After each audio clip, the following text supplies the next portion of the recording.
बिस्मिल्लाहिर्रहमानिर्रहीम। आज हम वंडरिंग फ़ाल्कन को डिस्कस करेंगे, जिसको जमील अहमद ने लिखा है। जमील अहमद ने अपना बहुत सारा ज़िंदगी का हिस्सा जो है वो Pakistan federally administrated tribal areas के अंदर गुजारा, यानी कि बेसिकली कह सकते हैं कि ट्राइबल एरियाज़ के अंदर अपना बहुत ज़्यादा इसने टाइम स्पेंड किया है। तो इसने जो इन वंडरिंग फ़ाल्कन में जो कि डिवाइड है 9 शॉर्ट स्टोरीज़ के अंदर, इसमें सारी लाइफ जो है वो ट्राइबल मैन की लाइफ दिखाएगा, उनके कल्चर दिखाएगा, उनके पॉइंट ऑफ ऑनर्स दिखाएगा, उनके लाज, उनकी रहन सहन, तौर तरीके, हर चीज़ जो है ना हमें डिपिक्ट जो होगी वो किसके हिसाब से होगी, ट्राइब्स एरियाज़ के हिसाब से होगी।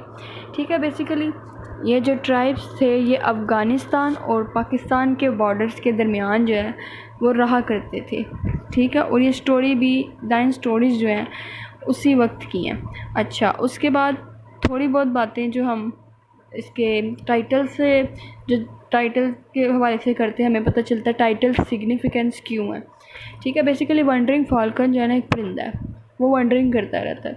ठीक है, और ये जो परिंदा है जो वंडरिंग करता रहता है ना, इसको मेटाफोरिकली रिप्रेजेंट किया गया है करैक्टर तूरबाज़ के नाम से, TORBAZ।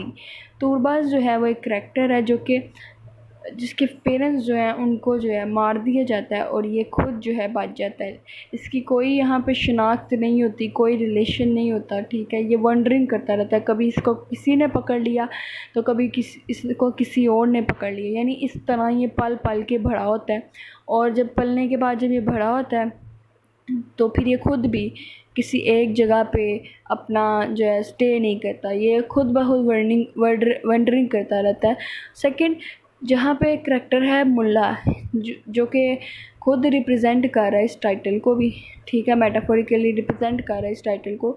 वो किस तरह, मुल्ला की भी कोई आइडेंटिटी नहीं है, कहाँ से आया, कोई कल्चर, कोई एक जगह जहाँ पे ये रहता हो हमें बिल्कुल नहीं पता चलेगा कि मुल्ला जो है वो कहाँ से जो है बिलोंग करता है। तो वो भी बेसिकली वंडरिंग ही कर रहा है, कभी वो ब्रिटिश फ़ौज के साथ मिलके काम कर रहा है, तो कभी पाकिस्तानी फ़ौज के साथ मिलके काम कर रहा है, कभी ट्राइब्स मैन का जो है ना उनके साथ उनको सलूशन दे रहा है कि उन्हें क्या करना चाहिए। सीक्रेटली कह लो कि टेररिज्म के फंक्शन जो है ना मुल्ला परफॉर्म कर रहा है, लेकिन ये जो मुल्ला है ना इसकी कोई आइडेंटिटी नहीं हमें पता चल रही है, वंडरिंग कर रहा है पूरे नावल के अंदर। ठीक है, उसके बाद हमें पता चलता है कि तीसरा जो है वो ट्राइब्स मैन जो होते हैं वो अपनी नीड के हिसाब से, उन्हें जब विंटर आता है तो वो फिर स्टेट्स की तरफ आ जाते हैं। ठीक है, विंटर जब आता है तो जितना भी जो होता है ना, अगर हम मरी की बात करें तो सारे लोग सर्दियों में नीचे की तरफ आने लग जाते हैं, ग्लेशियर्स जमने लग जाते हैं, ठंड हो जाती है और ज़मीनें जो होती हैं उस टाइम बंजर हो जाती हैं, कोई मतलब वहाँ फॉर्म नहीं किया जा सकता, घास नहीं है। तो वो अपनी बेसिकली नीड के हिसाब से विंटर में जो है ना स्टेट्स की तरफ आते हैं, वहाँ पे आके जॉब्स करने लग जाते हैं। ठीक है, जॉब्स करने के बाद जो है वो थोड़ा ज़िंदगी जो है स्टेट्स में गुजारने के बाद फिर जब समर आता है तो फिर ऊपर माउंटेन्स में चले जाते हैं। यहाँ से हमें बेसिकली इनकी लाइफ से पता चलता है कि ये भी खाना बदोशों की तरह रह रहे हैं, कभी एक जगह से कभी दूसरी जगह, कभी दूसरी से कभी तीसरी जगह, ये भी वंडरिंग कर रहे हैं। ठीक है, तो टाइटल जो है ना बहुत ज़्यादा अप्रोप्रिएट है इसके थीमेटिक थीम्स के साथ, बेसिकली बहुत ज़्यादा जो है ना वो अप्रोप्रिएट है, मुनासिब है। ठीक है, उसके बाद ये चीज़ें पढ़ने के बाद जब स्टोरी जो है हमने बात की है कि 9 शॉर्ट स्टोरीज़ में जो ये टेक्स्ट है वो डिवाइडेड है, सबकी जो है ट्राइबल स्टोरी के बारे में बात होगी। ठीक है, यहाँ पे और थीम्स बेसिकली क्या होंगी, जैसे जैसे हम ऑनवर्ड मूव करते जाएंगे चैप्टर वाइज तो हमें पता चलेगा पॉइंट ऑफ ऑनर है इसकी थीम, डेथ है इसकी, वायलेंस है, सब्जुगेशन ऑफ वुमेन है, किडनैपिंग ऑफ मैन है, वुमेन है साथ। उसके बाद British foreign policies and war with Germany, ये पूरा थीम है। उसके बाद थीव्स ट्राइब्स, उसके बाद गैंग्स, उसके बाद हॉस्पिटैलिटी, ट्रांजिशनल लाइफ हमें नज़र आएगी। ठीक है, ये सारी जो है मेजर थीम्स हैं जो मैंने डिस्कस की हैं। ठीक है, उसके बाद हमें बताया जाएगा कि इसमें जो डिफरेंट ट्राइब्स हैं ना जितने डिवाइडेड हैं उनमें जो बहुत ज़्यादा पावरफुल ट्राइब्स हैं वो कौन कौन से हैं वो भी हमें पता चल जाएगा। Now we are going to chapter, अब हम चैप्टर की तरफ जाते हैं जो कि चैप्टर 1 है, जिसका नाम है the sins of the mother. इस चैप्टर में हम डिस्कस करेंगे कि दो जो है ना, एक दो पर्सन है, एक वुमन है और एक उसका लवर है, ठीक है। अब जो वुमन है और उसका जो लवर है ना, वो भाग के आए हैं किसकी तरफ, ये दूसरे ट्राइबल एरिया के अंदर भाग के आए हैं। बेसिकली ये दोनों जो है बिलोंग करते हैं स्यापर्ड्स ट्राइब से, ठीक है। स्यापर्ड ट्राइब जो है उसमें जो है चीफ जो है उस ट्राइब का, वो बेसिकली इस लड़की का फादर है, जो कि अपने लवर के साथ अब दूसरे ट्राइब में भाग के आई है, ठीक है। उसके बाद हमें पता चलता है कि इसके बाप ने लड़की के इसकी शादी कर दी थी एक इम्पोर्टेंट मर्द से, यानी कि इम्पोर्टेंट हस्बैंड वो होता है जो मतलब जिसका कैपेसिटी नहीं होती चिल्ड्रन बोर्न करने की, ठीक है। तो उसके साथ शादी कर लेता है। ये जो है इसकी बेटी उकता जाती है, तो उकताने के बाद जो है ये सर्वेंट से मोहब्बत में मुब्तला हो जाती है, और वो सर्वेंट जो होता है फिर उसके साथ ये भाग के जो है ना अपना ट्राइब छोड़ के आ जाती है। तो अब जो स्यापर्ड ट्राइब है उसका बाप जो है उसका हस्बैंड है वो ऑनरेबल लोग हैं, ठीक है। वो अपनी इज़्ज़त पे बात नहीं आने देते, और जहाँ पे ऐसा मामला हो, ऐसे लवर्स हों, अगर वो ट्राइब्स के लॉ के अगेंस्ट जाते हुए नज़र आते हैं ना, तो उनको सिर्फ डेथ जो है ना उनकी सज़ा डेथ है, इसके अलावा नहीं। तो ऐसा ही होता है यहाँ पे भी हम देखेंगे कि ये दोनों अपनी जान छुड़ा के जो एक दूसरे ट्राइब में आए होते हैं, और जो पीछे चीफ़ और इनका इम्पोर्टेंट जो हस्बैंड होता है इसका लड़की का, वो इसको ढूंढ रहा होता है। ये अब दोनों लवर जो हैं ये यहाँ आ तो गए हैं लेकिन ये बिना मैरिज के हैं, ठीक है। दूसरा औरत ने तलाक नहीं ली, यानी दो तरह से, एक तो खुदा के साथ सिन कर रही है और दूसरा अपने ट्राइब के साथ सिन कर रही है, उसके ऑनर के ख़िलाफ़ जा रही है। तो हमें यहाँ पे जो थीम जो बेसिकली हमें नज़र आएगी वो कन्फ्लिक्ट आएगा लव वर्सेस ऑनर, या तो मोहब्बत या तो ऑनर, ठीक है। ऑनर जो है उस पर जिसका सबसे ज़्यादा कंसर्न है वो क्या है, वो ट्राइब्समैन है। लव पे जिसका सबसे ज़्यादा कंसर्न है वो क्या है, लवर्स है। यानी अब मैं जो कुछ लाइंस पढ़ के सुनाऊंगी कि जो कहते हैं कि जब कोई इंसान जो है वो रिवेंज में होता है ना, तब वो अपने कॉन्शियसनेस में नहीं होता, ठीक है। वो जो भी कर रहा होता है उसे कुछ नहीं पता होता। इसी तरह जो लव में होता है ना, वो कभी भी इंसान वाइज नहीं होता, ठीक है। वो जो कुछ कर रहा होता है मोहब्बत में, जितनी भी बेवकूफ़ियाँ कर रहा होता है उसकी मोहब्बत से अटैच होती हैं, ठीक है। तो हमें ये दोनों जो है लव और ऑनर पर की गई जो जंग है, ये दोनों जंगें जो है ना अनकॉन्शियसली जो है ना, कहते हैं कि कॉन्शियस लेवल पे नहीं हो रही, ये रैशनली नहीं सोच रहे, ना ट्राइब्स मैन सोच रहे हैं रैशनली कि औरत जो थी उसके भागने की वजह क्या थी, ठीक है। और जो लवर्स हैं वो चूँकि भागे हुए हैं, वो मोहब्बत में मुब्तला हैं, तो वो तो रैशनल है ही नहीं, तो दोनों इर्रैशनल होकर सोच रहे हैं। Lover overcome the fear of death, कहते हैं कि जो मोहब्बत है ना वो आपको डेथ के फियर से आज़ाद कर देती है, and ready to face any hardship carelessly. और फिर इंसान जो होता है ना तैयार हो जाता है किसी भी मुश्किल को फेस करने के लिए, बड़ी से बड़ी क्यों ना हो। जैसे ये दो लवर्स जो हैं वो भाग के आगे होते हैं उस ट्राइब मैन से, हालांकि जानते होते हैं कि अगर इन्होंने ऐसा किया तो इनके लिए सिर्फ एक ही सेंटेंस है, वो है डेथ का, ठीक है। फिर भी इतना करेज अपनी मोहब्बत में इनको होता है। उसके बाद कहते हैं कि for lovers external world is dangerous, मोहब्बत करने वालों के लिए जो ज़ाहरी दुनिया होती है वो ज़्यादा डेंजरस और हार्श होती है, जबकि उनकी इंटरनल लव जो होता है ना आपस में मोहब्बत की दुनिया जो होती है, दो दुनिया होती है, एक एक्सटर्नल और जो लवर्स की एक अपनी दुनिया होती है। लवर्स की जो अपनी दुनिया होती है कहते हैं कि वो बहुत पीसफुल होती है, उसमें कोई टेंशन नहीं होता, कोई दुख नहीं होता, कोई फियर नहीं होता मर जाने का। लेकिन जो दूसरी वर्ल्ड है ना उसमें सबसे ज़्यादा फियर होता है। इसका हम इस तरह हम कह सकते हैं कि जैसे लवर जब यहाँ पे आ जाते हैं भाग के, तो वो आपस में ज़िंदगी गुजारने लग जाते हैं, वो बड़ा काम डाउन हो जाते हैं, ठीक है। उनको कोई फियर ही नहीं रहता, वो एक दूसरे के साथ रहते रहते आहिस्ता आहिस्ता वक्त गुजरता जाता है, ठीक है। तो हमें पता चलेगा कि उनकी मोहब्बत की दुनिया है, जिधर उनको फियर नहीं रहता, जिधर उन्हें खौफ नहीं रहता, जिधर वो करेजलेसली जीते हैं। उसके बाद सेकंड दुनिया जो हार्श है, जहाँ पे वो उसका बाप जो है चीफ जो है ट्राइब का, और साथ साथ इम्पोर्टेंट हस्बैंड है जो कि बहुत ज़्यादा ग्रुप ऑफ ट्राइबल्स मैन के साथ इनको सर्च आउट कर रहे हैं, वो बहुत हार्श लोग हैं इनके नज़दीक।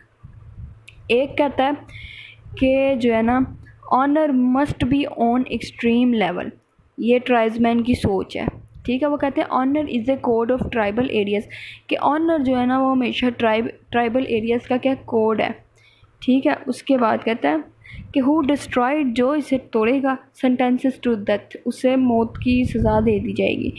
Prosperity does not matter in front of honour. बेटी खुश है या नहीं है ये मैटर नहीं करता, औरत खुश है कि नहीं अपने मर्द के साथ मैटर नहीं करता।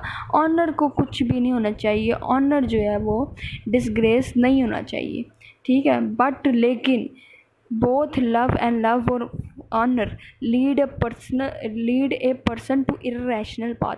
इर्रेशनल थिंकिंग की तरफ ले जाता है, जहाँ पे वो बग़ैर ये सोचे समझे कि लड़की क्यों भागी है, सवालों को सोचने के बजाय वो एक तरफ जो है वो सोच रहे होते हैं। लवर्स लव के बारे में सोच रहे होते हैं, ठीक है। और जो है ऑनर वाले पर्सन, जो ऑनर जिनके लिए ऑनर बहुत मैटर करता है, वो किसके लिए, सिर्फ रिवेंज। दोनों के दिमाग में जो है ना एक ही बात जो है वो फंस हो जाती है और वो दोनों इर्रेशनली अपने इमोशंस को फॉलो कर रहे होते हैं, ठीक है। इसमें एक बेसिक और बड़ी इंपॉर्टेंट कोटेशन है, to be in love and be wise is impossible. इसी तरह जो है ऑनर के बारे में अगर हम बात करें तो वो भी बिल्कुल उनका ऑनर भी सेम इसी तरह, ठीक है। उसके बाद ये तो हो गया पहला चैप्टर। अपना चैप्टर 1 स्टार्ट करते हैं। ये तो मेजर बातें मैंने आपको बता दी चैप्टर 1 से रिलेटेड, ठीक है। पहला चैप्टर है the sins of the mother, ठीक है। यहाँ पे मैं स्टार्टिंग में पता चलेगा कि जो सोल्जर हैं वो इस ट्राइब पाकिस्तान और अफ़गानिस्तान के बॉर्डर में के दरमियान जितने भी ट्राइब्स रहते हैं ना, वो वहाँ पे जो है अपनी फोर्सेस और कैंप लगा के जो है ना रखवाली करते हैं अपने बॉर्डर्स की, ठीक है। तो हमें यहाँ पे पता चलता है कि जो यहाँ का वेदर है वो बहुत ज़्यादा जो है ना हार्श होता है। जब बहुत ज़्यादा तेज़ हवाएं चलती हैं ना तो सारे जो लोग हैं अपने घरों के अंदर कैद हो जाते हैं। इवन के आर्मी वाले जो है अपने शेल्टर्स को ना वो डाउन कर लेते हैं।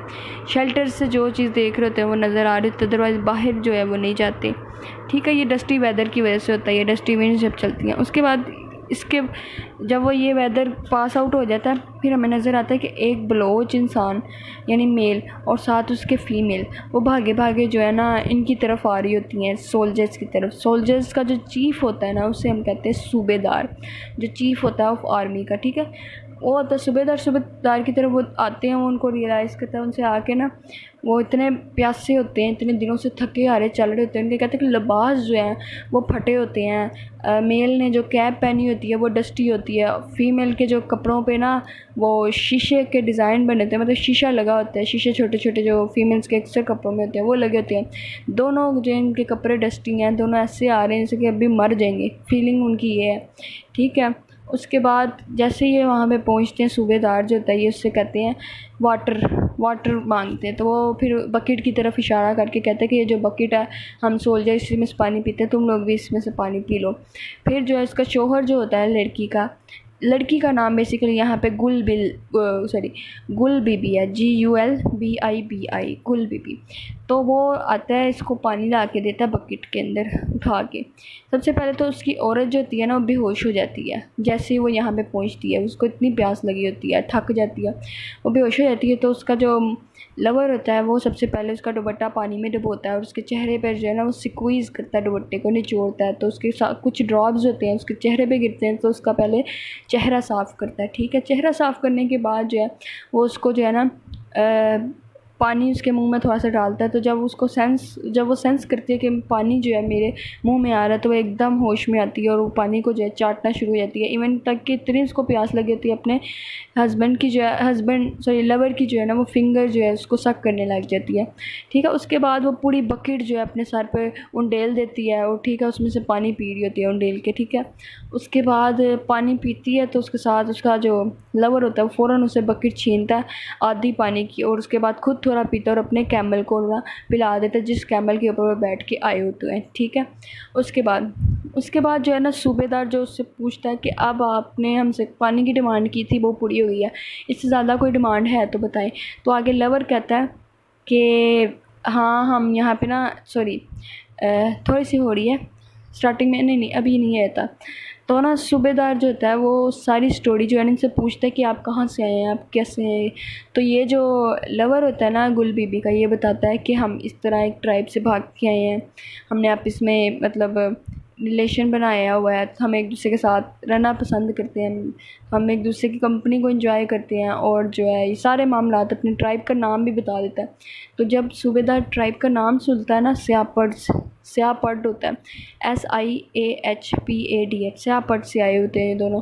तो वो थोड़ा घबराता भी है, तो फिर उससे वो पूछता है कि आपने पानी पी लिया है?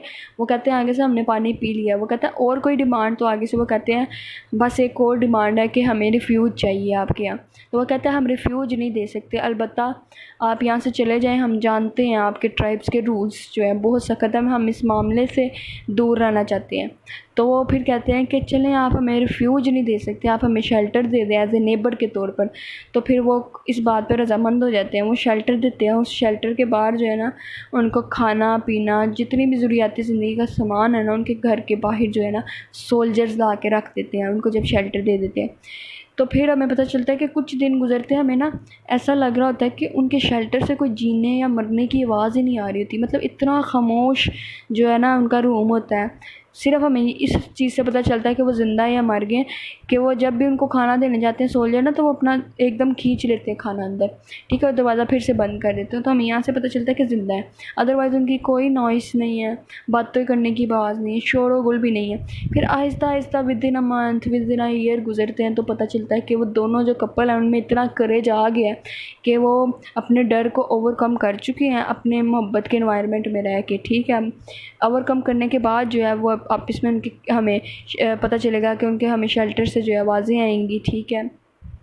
और वो बाहर निकलने लग गए हैं शेल्टर से, यानी कि जो गुल बीबी है वो घर की सफाई करने लग जाती है बाहर फ्लोर की, ठीक है। उसके बाद हमें पता चलता है कि गुल बीबी जो है क्ले और पानी को मिक्स करके जो है वॉल बनाती है, ठीक है, जिससे गर्मी को रोका जा सके, ठीक है, धूप को रोका जा सके। उसके बाद हमें पता चलता है कि गुल बीबी ने जो है ना अपना यार्ड बना लिया है, कफसेन और उसके साथ दीवारें जो है वो बना ली हैं, ये पता चलता है। उसके बाद जो है मतलब कि हमें पता चला कि उनमें इतना करेज आ गया कि अब वो खौफ में मुब्तला नहीं है, ठीक है। उसके बाद उसका जो शोहर होता है यानी कि जो लवर होता है, शोहर तो नहीं मैं बोलूँगी, शादी नहीं हो सकती, औरत जो है जना के जो है फेज़ में है, ठीक है। उसके बाद जो उसका लवर होता है वो जो होता है वो जो है कैमल पर राइड करके ना अपने साथ जितने भी जो सूबेदार हैं और सोल्जर हैं ना उनके लिए पानी लेके आता है, उनको गिफ्ट करता है।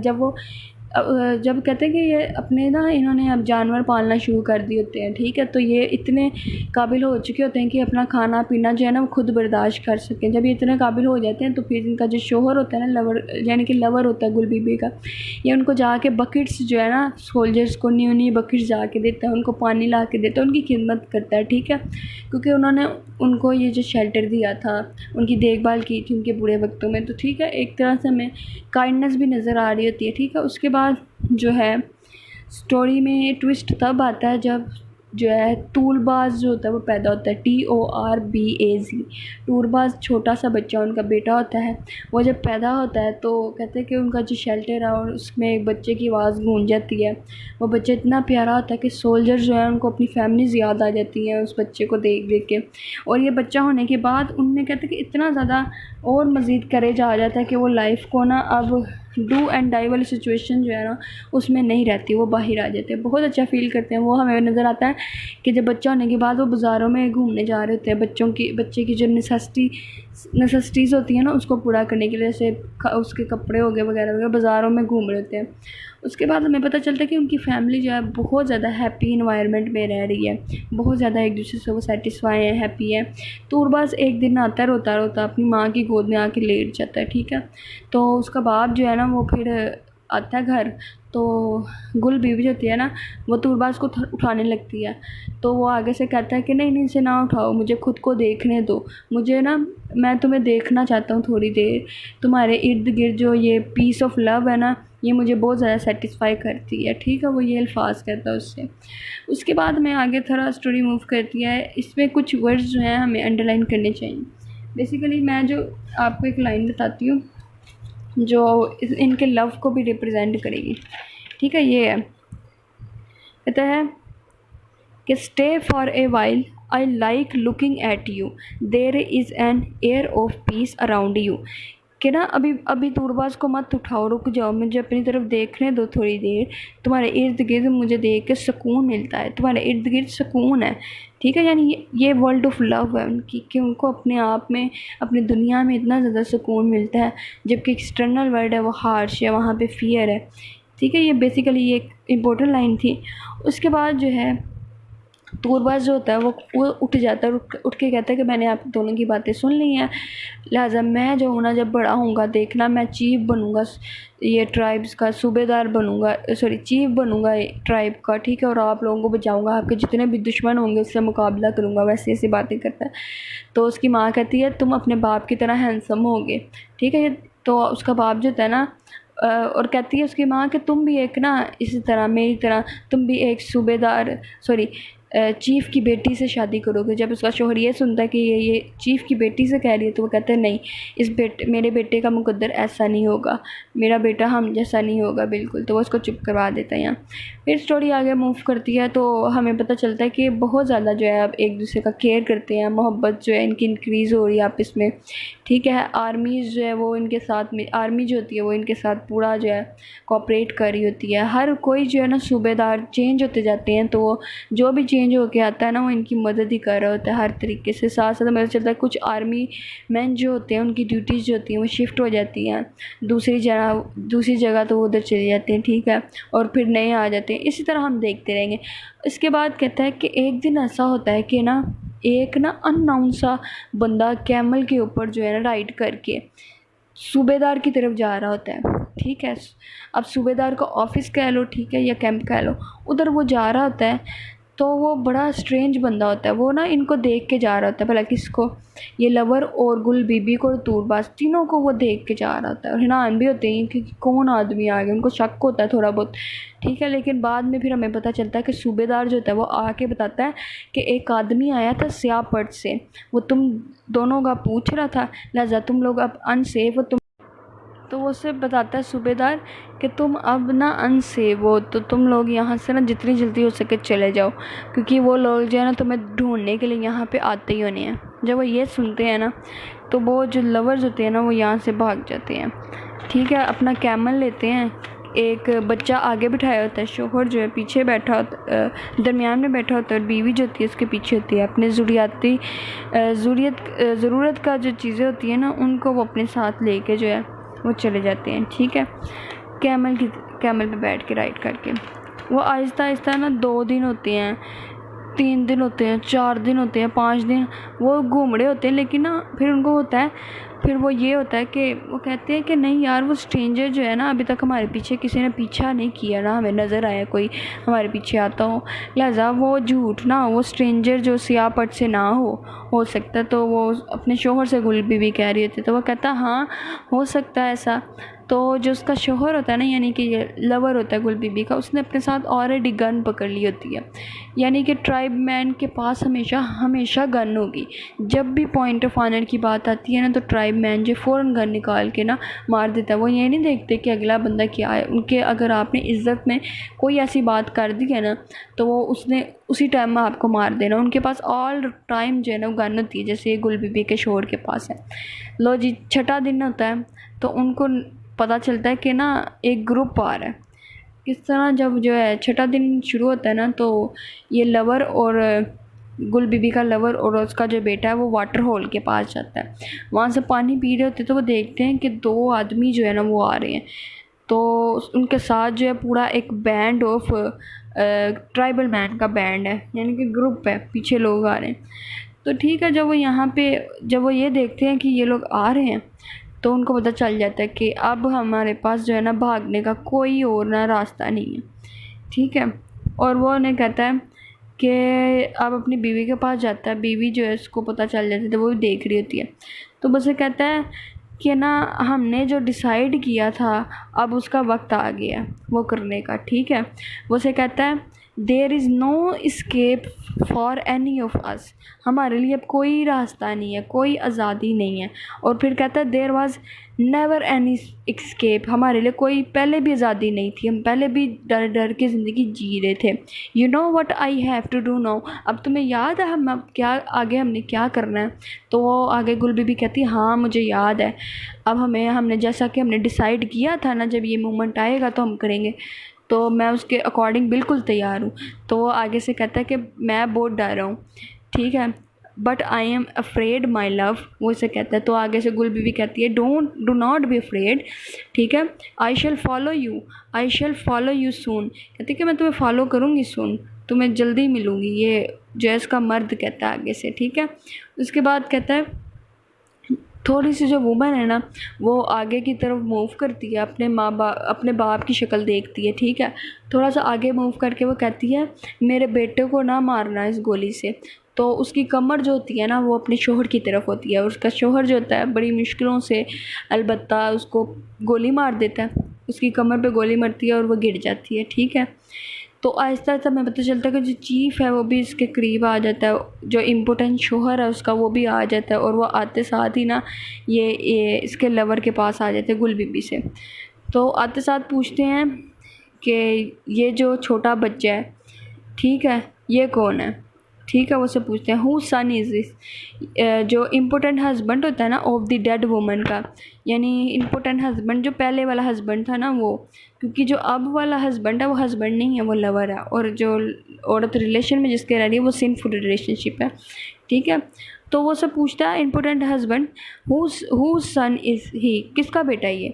तो आगे से जो है वो गुल बीबी का लवर जवाब नहीं देता, क्योंकि उसको पता होता है अगर वो ये कहेगा कि मेरा है या तेरा है तो फिर वो मारेगा इसको। तो वो कहता है कि ना ये मेरा है ना ये तेरा है, ही इज़ हर सन, ये जो बेटा है ना ये उस औरत का बेटा है जो मर गई है, यानी अपनी गुल बीबी की तरफ इशारा करता है, ये ना मेरा है ना तेरा है, ये जो है ना हर सन, ही इज़ हर सन। और उसके बाद वो कहता है उसके बाप से कहता है लड़की के, ये जो सिल्वर एम्यूलेट आपने दिया था, एम्यूलेट का मतलब होता है तावीज़, ठीक है। सिल्वर एम्यूलेट जो आपने दिया था ये देखें उसकी, ये आपकी बेटी का है जिसको आपने दिया था अपनी बेटी को ताकि वो शैतान से महफूज रहे, इविल चीज़ों से महफूज रहे। ये देखें इस बच्चे ने जो है उसके बेटे ने अपने गले में ये पहना हुआ है, ठीक है, ताकि वो जो है शैतान से जो है महफूज रहे, इविल स्पिरिट जो है उनसे महफूज रहे, ठीक है। तो वो जब ये कहता है तो चीफ जो होता है ना उसके करीब आता है और एक स्टोन पकड़ लेता है, पत्थर, और इसके साथ साथ जितने भी कंपेनियंस आए होते हैं ना इनके साथ वो भी सारे पत्थर पकड़ लेते हैं, और पत्थर पकड़ के ना लवर के ऊपर जो बरसाने लग जाते हैं। यानी कि हमारे अगर इस्लाम के अकॉर्डिंग देखें तो हमारी सज़ा जो होती है ऐसे औरत मर्दों के लिए क्या होती है, संसार कर देते हैं, ठीक है, क्योंकि औरत जो है उसने तलाक भी नहीं ली, ठीक है, और वे किस तरह एक दूसरे मर्द के साथ रिलेशन में आ सकती है। तो हमारे यहाँ पे संसार करके मार देना ये जो है वो सज़ा होती है जो दी जाती है, ठीक है। तो इसी तरह इसको जो है संसार किया जाता है, इतना मारा जाता है। कहते हैं कि सबसे पहले तो वो गिरता है, उसके बाद जो है स्टेनिंग द ग्राउंड, खून जो है ना पूरे ग्राउंड पे फैल जाता है उसकी, फिर इतना करीब आते हैं और करीब आते हैं, मारे जाते हैं, फिर उसकी हड्डियाँ टूट जाती है, bones broken and the head crushed, और उन पत्थरों से हेड क्रश हो जाता है बियॉन्ड रिकॉग्नाइजेशन, कि पहचान ही नहीं हो रही होती कि ये इंसान कौन है, मतलब इतना बुरा मारा होता है पत्थरों से। संसार करने के बाद जो है ना वो इम्पोर्टेंट हस्बैंड जो होता है गुल बीबी का, वो कहता है ये जो बच्चा है इसका भी यही मुकद्दर है, इसको भी इसके साथ भी ना हम यही करेंगे, ठीक है। तो वो कहता है कि इसका जो चीफ होता है ना लड़की का जो बाप होता है वो कहता है कि नहीं इस बच्चे का कोई कसूर नहीं है, लिहाजा हम इसको छोड़ देते हैं, ठीक है। सारे स्यापट जो होते हैं ना वो मान जाते हैं और उनका जो रिवेंज होता है ना, ठीक है, वो सेटिस्फाई हो जाता है, ठीक है। उसके बाद क्या होता है, ये जो ओल्ड मैन है और इम्पोर्टेंट हस्बैंड है थोड़ा सा ना अपने कैमल के ऊपर बैठ के आगे थोड़ा सा जाते हैं, तो वो ना एकदम चीफ जो गुल बीबी का बाप होता है उसको ख्याल आता है कि नहीं वो जो छोटा बच्चा था ना वो है तो मेरा ही खून है, मैं उसके साथ ऐसा नहीं कर सकता, मैं उसको तनहा नहीं छोड़ सकता, अलबत्ता जो भी हुआ है, ठीक है। उसको ये ख्याल आता है तो वो कहता है कि हम ना उस बच्चे को अपने साथ लेके आएंगे, ठीक है, वो ये कहता है, ठीक है। I should have brought the boy, मुझे उस बच्चे को अपने साथ लेके आ जाना चाहिए था। तो आगे से इम्पोर्टेंट हस्बैंड कहता है that would be best for the like of him, इन जैसों के लिए मौत ही बेहतर है क्योंकि इनकी रगों में गंदा खून जो है वो दौड़ है। हाँ, तो आगे से जब ये सुनता है ना वो चीफ कि गंदा खून, तो वो आगे से गुस्से में बोलता कहता है half of his blood is my blood, आधा खून मेरा है, the blood of the chief of this tribe, जो चीफ है ना इस ट्राइब का सियापट का, ये आधा ब्लड उसका है, तो तुम कैसे कह सकते हो कि इसके अंदर बैड ब्लड है, गंदा खून है। तो वो आगे से फिर कहता है नहीं, he has bad blood, nothing good shall out come out of him, उसमें से अच्छा कुछ भी नहीं निकलेगा, लिहाजा इसको छोड़ दो, रहने दो उसको, कहता है। तो आगे से जो सरदार होता है ना, फिर वो क्या कहता है, कहता है let me tell you all now, अब मैं तुम्हें बताता हूँ। सरदार जो होता है ना वो गुस्से में बोलता है, माई डॉटर सिंस, मेरी बेटी ने जो गुनाह किया था ना, she sinned against the laws of the God, सबसे पहला सिन तो उसने खुदा के ख़िलाफ़ किया, और दूसरा सिन दोज ऑफ आवर ट्राइब्स, हमारे ट्राइब के ख़िलाफ़ किया। बट हेयर दिस आल्सो, लेकिन ये भी सुनो, देयर वाज नो सिन इन हर, कि जब वो पैदा हुई थी, व्हेन शी वाज बोर्न, जब वो पैदा हुई थी तब उसमें कोई गुनाह नहीं था, ठीक है। Nor when she grew up, जब वो बड़ी हुई तब भी उसमें कोई गुनाह नहीं था, ठीक है। Nor when she was married, जब तक वो शादी भी नहीं हुई थी उसकी, ठीक है, जब शादी हुई थी तब भी इसमें कोई गुनाह नहीं था। She was driven to sin only because I did not marry her to a man, ये इंपॉर्टेंट लाइन है, कहता कि मैंने उसको ऐसी शादी में मुब्तला कर दिया कि मैंने मर्द से उसका निकाह ही नहीं किया। सुनने दोबारा line, she was driven to sin, ठीक है, वो उसको जाना पड़ा उस गुनाह की तरफ, only because I did not marry her to a man, क्योंकि मैंने उसकी किसी मर्द से शादी नहीं की थी। यानी कि कहने का मतलब है तुम एक मर्द नहीं है, तुम तो नामर्द हो, अगर मैं मर्द से शादी करता तो मेरी बेटी खुश रहती, कभी ऐसा सिन ना करती, लेकिन उसने वो मजबूर थी इस सिन को करने की वजह से, क्योंकि तुम इम्पोर्टेंट हस्बैंड थे। बेसिकली वो यहाँ पे उसको ये रियलाइज़ करवा रहा है, जब वो ये सुनता है ना, जो हस्बैंड होता है इम्पोर्टेंट, वो गुस्से में आ जाता है, ठीक है। और उसके बाद गुस्से में आने के बाद जो है वो क्या करता है, आगे गुस्से में आने के बाद वो चुप रहता है फिर भी, ठीक है। उसके बाद जो इसका बाप है लड़की गुल बीबी का, फिर क्या बोलता है, कहता है मैरी एन अदर वुमन, तुम तो शादी कर लोगे किसी और से, marry as often as you like, और तुम अपनी मर्ज़ी से शादी करोगे, जितनी मर्ज़ी तुम करनी चाहते हो उतनी ही करोगे।